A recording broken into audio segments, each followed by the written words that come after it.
Agora a gente vai conversar sobre respiração, tão fundamental, né? A gente aprender a respirar. E ao mesmo tempo que parece tão natural, né? Que deveria ser tão natural, a gente faz de um jeito tão errado.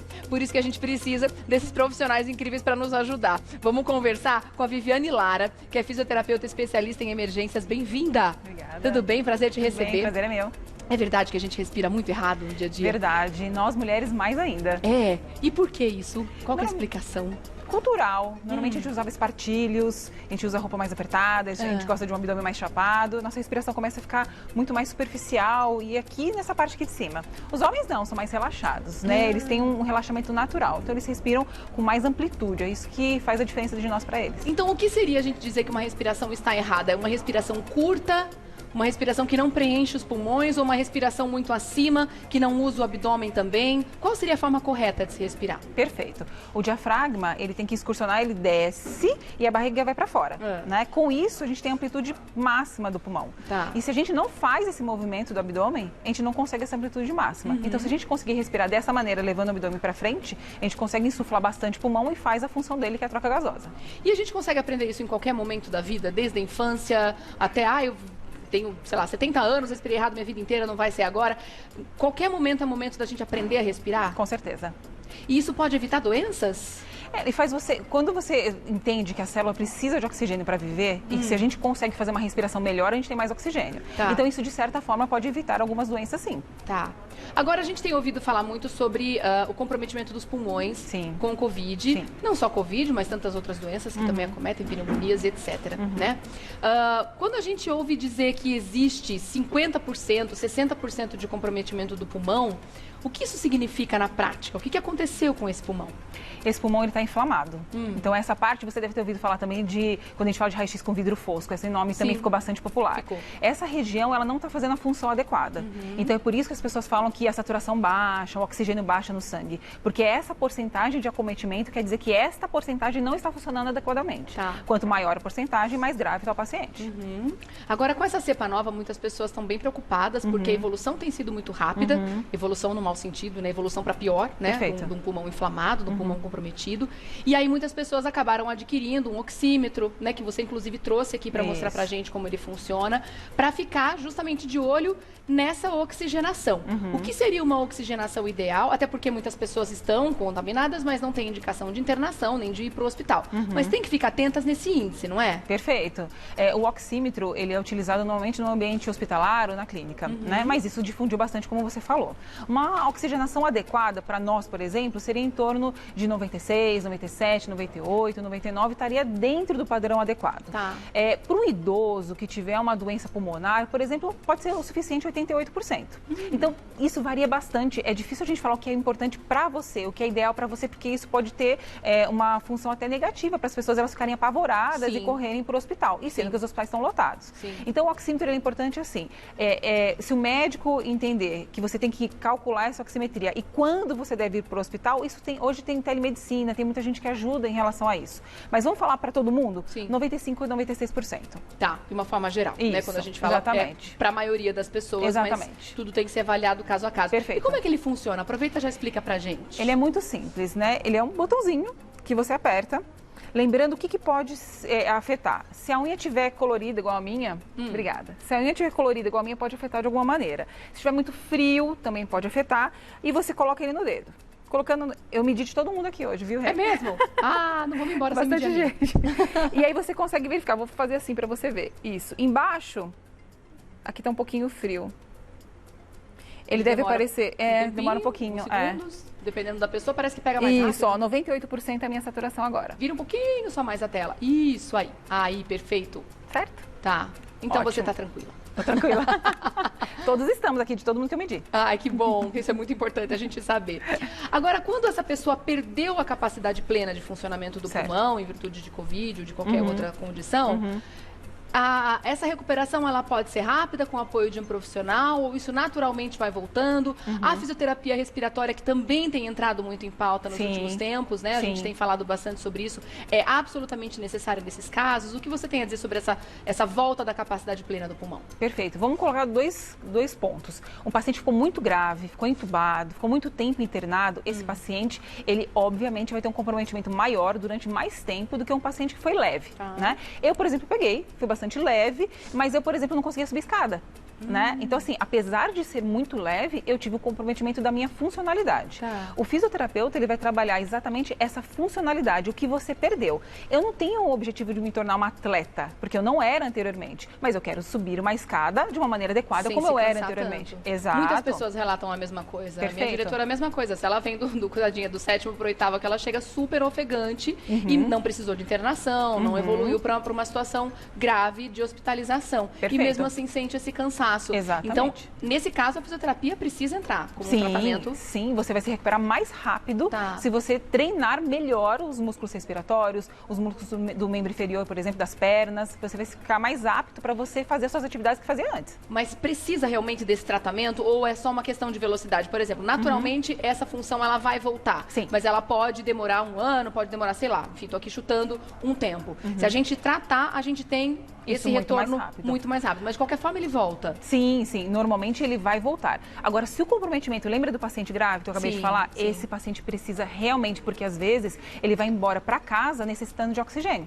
Então você precisa de uma reabilitação cardiopulmonar e também de função motora para que ele volte a ser quem era antes, senão não volta. E esse diagnóstico da necessidade da fisioterapia, ele é só clínico ou ele realmente precisa de um apoio de uma imagem, de uma tomografia para ver o tamanho do comprometimento daquele órgão? A função do paciente, e a gente fala que a clínica ela é soberana. Obviamente, se eu tiver o apoio de um exame, que nem uma tomografia que a gente acabou de falar, do comprometimento do paciente, é muito mais fácil de eu avaliar esse comprometimento. Mas o que você me mostra em clínica e na minha avaliação, ela é muito mais importante do que o exame muitas vezes.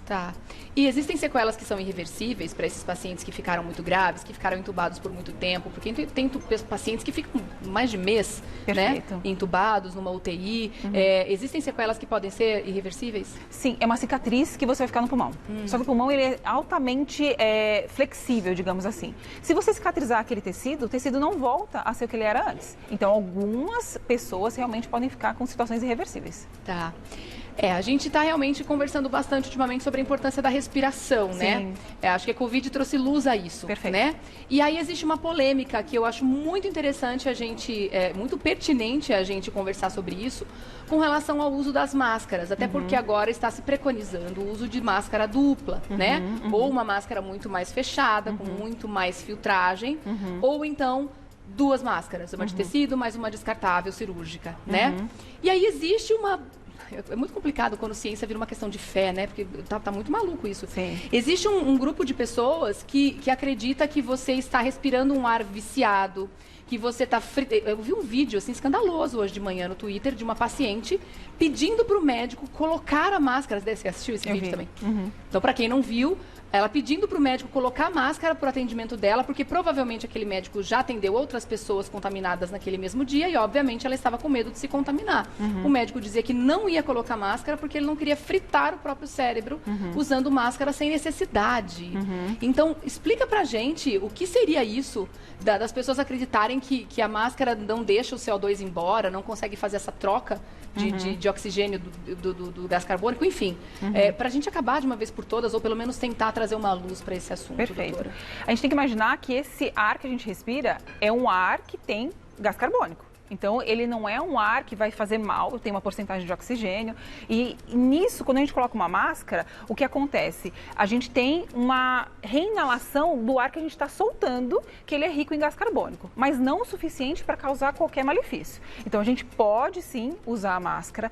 Existem estudos em revistas muito renomadas, que nem a Lancet, falando exatamente sobre a necessidade de usar máscara, e eles avaliaram enfermeiros, se eu não me engano, e nenhum enfermeiro teve nenhuma comorbidade ansiedade ou passou mal porque usava máscara. O que existe normalmente é uma claustrofobia, né? Então, usar a máscara não é agradável para absolutamente ninguém, mas a gente sabe que ela previne a Covid, né? Então, em porcentagens que a gente pode até falar e ler muitos documentos, mas de certa forma é o que a gente tem hoje e que ela é muito importante e não existe essa questão de que usar vai te fazer mais mal que bem. Não, te usar vai fazer mais bem do que mal, porque é muito pouca quantidade de CO2 reinalado. Então, assim, eles nem entram num consenso sobre isso e não é nem tão estudado porque é irrelevante. Totalmente irrelevante, né? Isso que é importante as pessoas saberem. Até estava vendo, algumas pessoas depois começaram, porque esse vídeo viralizou de fato, né? E aí algumas pessoas da área da saúde começaram a colocar ali provas de que o tecido ele não tem a capacidade de segurar o gás carbônico. Porque, os átomos eles passam com mais facilidade, diferente do vírus, que é uma partícula maior e que fica realmente retida ali no tecido da máscara, né? No hospital a gente usa uma chamada N95, ela é muito mais grossa.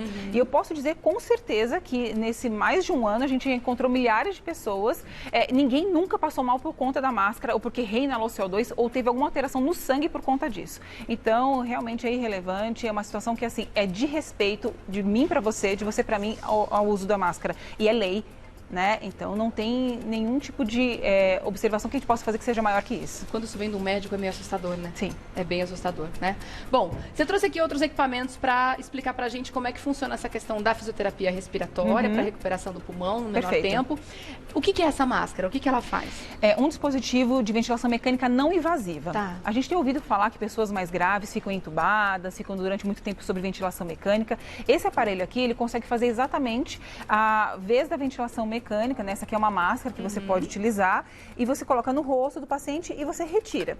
O que a gente tem feito isso no domicílio, que são os exercícios normalmente que a gente faz para casa ou até mesmo numa fase hospitalar. A gente consegue deixar as pessoas utilizando essa máscara e elas terem uma performance melhor e maior do exercício físico. Então ele dá um suporte de pressão, é como se ele mandasse um vento para você. Não está com dificuldade de respirar, eu estou naquela fase ainda de recomeço, de restabelecimento da minha saúde, eu posso usar essa máscara com o intuito de respirar mais fácil e fazer as atividades melhores. Para ter uma performance melhor durante a atividade. Então ele ajuda o vento, podemos chamar assim, a entrar mais fácil dentro do pulmão. Exato. Que interessante. Isso. E você pode usar isso numa fase também hospitalar, onde o paciente ainda não precisa entubar ou não vai precisar para melhorar aquele desconforto respiratório. E a melhor performance no exercício ajuda o pulmão a funcionar melhor. Perfeito. Legal, olha aí, uma coisa levando a outra. Mas isso não fica ligado a nenhum tipo de oxigênio?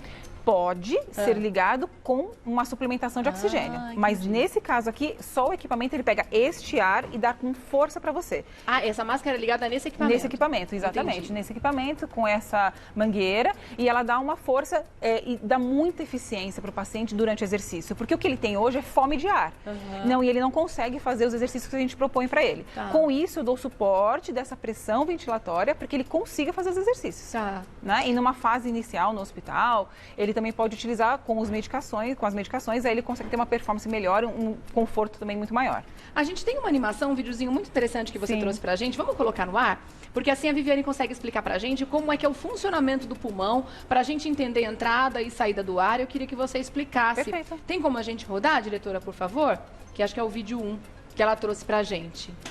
Esse é o paciente fazendo a fisioterapia, esse é o vídeo 2. Mostrando exatamente o que eu acabei de falar pra você. Com esse aparelho que você falou. Perfeito. Ele não consegue fazer, ou ele desatura muito, a saturação cai bastante durante o exercício.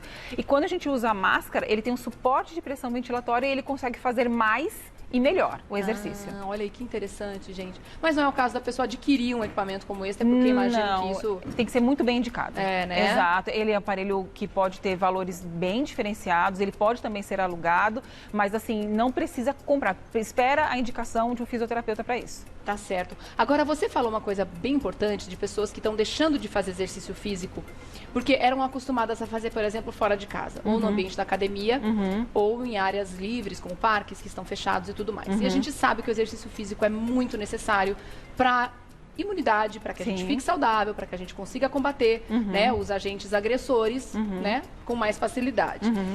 Que recado você dá para essas pessoas? Como que elas podem fazer o exercício? O que você indicaria? Uma aula online, tentar fazer em casa? Porque já que não consegue usar máscara e tem essa questão claustrofóbica importante, para não deixar de fazer, o que você indica? Perfeito. A gente tem 2 tipos de pessoas, as atletas, né, e as que não são atletas. Os atletas, eles vão fazer nesse quadradinho aqui, ó. A gente tem apps hoje, né, no celular, que conseguem dar uma aula. Tem uma série de educadores físicos que estão fazendo isso também online e o pessoal está se dando muito bem com isso e consegue fazer uma boa atividade dentro da sua próprio ambiente doméstico. Agora, as pessoas que não tinham isso, as pessoas que que eram sedentárias, a gente precisa estimular esse exercício. A gente acabou de passar pelo Dia da Atividade Física, né, para a Semana da Saúde, e é importante que a gente saiba coisas pequenas. Por exemplo, na cadeira que nós estamos, a gente tem um teste que é de sentar e levantar. Ah, é? Só de sentar e levantar, vou fazer. Por favor. Tenta imaginar o que eu tenho que fazer aqui. Não, eu tenho que usar musculatura do bumbum, das pernas e do abdômen para fazer só isso aqui, ó. Isso aqui é muito pouco, mas faz rápido. Faz aí uma sequência de 30. Exato, exatamente. Aí a gente coloca metas para os pacientes. Então ele fala assim, olha, como que tá fácil? E é muito simples, concorda? Sim. Mas vai fazer isso e você vai aumentando a velocidade e a quantidade de vezes. A gente fraciona isso por dia. Quando ele tá bem desse sentar e levantar, a gente começa a caminhar. E é bom a gente medir a quantidade em metros, né? É uma passada, tem 1 metro mais ou menos, a gente consegue medir em metros e a pessoa começa a avançar. Melhorou, tá fácil de andar numa quantidade X de metros no corredor da sua própria casa, a gente aumenta a velocidade de marcha. E aí a gente já tem uma reabilitação muito simples que qualquer pessoa pode fazer em casa. Então, o pulmão, a gente pode dizer que é um órgão que pode aprender durante a vida toda? Por mais que a gente tenha uma capacidade plena de respiração, não tenha passado pela questão do Covid, etc., a gente pode melhorar essa capacidade pulmonar com exercício físico, enfim, com outros tipos de exercícios que a gente pode fazer em casa. A gente pode estar sempre melhorando a performance desse órgão? Com certeza. Tanto o coração como o pulmão, eles funcionam quase que em conjunto. Quase não, eles funcionam em conjunto, né? E a gente precisa aprender dessa maneira. A gente tem que lembrar, Rê, que, por exemplo, a primeira coisa que a gente faz na vida é respirar. O nosso horário de nascimento, ele vem com a nossa primeira respiração. O nosso horário de falecimento, ele vem com a nossa última respiração. Então, a respiração está dentro desse início do nosso fim da vida. No percurso dela, a gente pode aprender a fazer isso melhor, né? Com atividade física e até mesmo entender como respira, que foi a sua primeira pergunta, né? Uma coisa muito simples que a gente faz o dia inteiro, mas a gente não percebe. E, às vezes, prestando atenção na respiração, é importante para que você consiga ter uma capacidade pulmonar melhor, trazer mais oxigênio para os tecidos e exalar mais CO2. E com isso as células ficam melhor nutridas. Vamos dar uma olhada então agora naquele videozinho, que é o primeiro vídeo que a doutora trouxe, para a gente dar uma olhada como é que a respiração funciona, para a gente entender esse mecanismo, né? Perfeito, é isso mesmo. É uma inspiração, uma expiração, aí são os pulmões, né? A gente tem 2, né? Um do lado direito e do lado esquerdo. A caixa torácica, ela está envolta, então qualquer problema na caixa torácica também pode impedir exatamente essa respiração de uma maneira mais adequada. Isso tudo é passível de treino? É passível de treino. Fazendo atividades físicas, desde a mais leve, a melhor performance, vai ativar todos esses músculos, tanto o pulmão e quanto o coração. Eu estava lendo um trabalho de um grupo polonês e holandês. E eles falavam que do fazer nada para fazer alguma coisa já era excelente. E é interessante a gente ver o quanto saber respirar vai repercutir em tantas situações do nosso organismo, inclusive na fala. Perfeito. Né? A gente percebe que a pessoa que sabe respirar, ela consegue falar melhor, ela mostra uma fala menos ansiosa, existe uma questão com controle de velocidade muito interessante, tanto quando a gente faz fonoterapia, a gente trabalha muito a respiração também, né, doutora? Exato.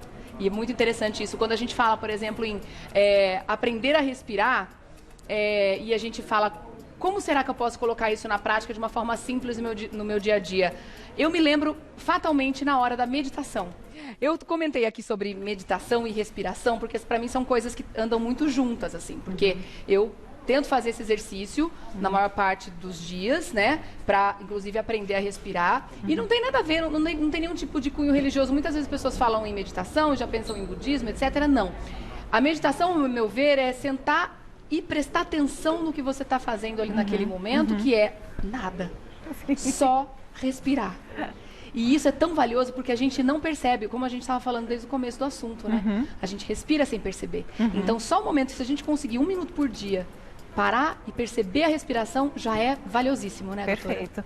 Você já deve ter sentido isso. De repente você faz assim, ó, nossa, acho que eu tinha esquecido de respirar. Não é? Dá uma agonia, de repente, nossa, parece que o ar nem entra nessa hora, né? Porque a gente fica com a respiração tão curtinha o tempo inteiro. Então, o que a gente tem que lembrar? A gente respira, normalmente inspira pelo nariz, ele vai aquecer, umidificar e filtrar o ar, e expira pela boca, é uma tentativa de você fazer um exercício. O mais lento possível, com o maior volume possível. Então coloca a sua mão no umbigo, né? E na hora que você puxar o ar, você tem que empurrar a sua mão para frente. Na hora que você soltar o ar, ele vai sair delicadamente. Então, essa consciência que você tem da respiração, eu acho que é um fator fundamental para você começar a respirar adequadamente, normal, como você falou. No dia a dia, né? Perfeito. Enquanto a gente está aqui, né, fazendo as coisas e fazendo a respiração inconsciente, É né? isso aí. É tentar essa consciência para trazer para o inconsciente depois, né? Perfeito. Para ficar no automático. Muito legal isso, gente. É um exercício que eu recomendo, particularmente. A Jo tem uma pergunta para você. Bom dia, lindona. O meu esposo teve Covid, tem bronquite asmática e a respiração dele piorou muito. Ele está usando um aparelho que tem 3 bolinhas de assopro. Adorei essa pergunta. Precisamos falar sobre isso. Sim. Me fala, é ideal? Ela está perguntando.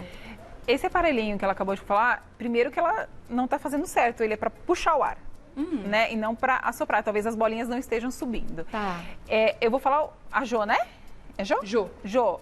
Pede para o seu marido fazer se sentar e levantar e caminhar. Ele com certeza ele vai contribuir muito mais para a parte física e respiratória do que somente assoprar essas bolinhas. Então, a minha dica não está errado? Não está errado, mas ele vai se ajudar muito mais, melhor e mais rápido quando ele fizer esses exercícios simples de sentar e levantar e caminhar.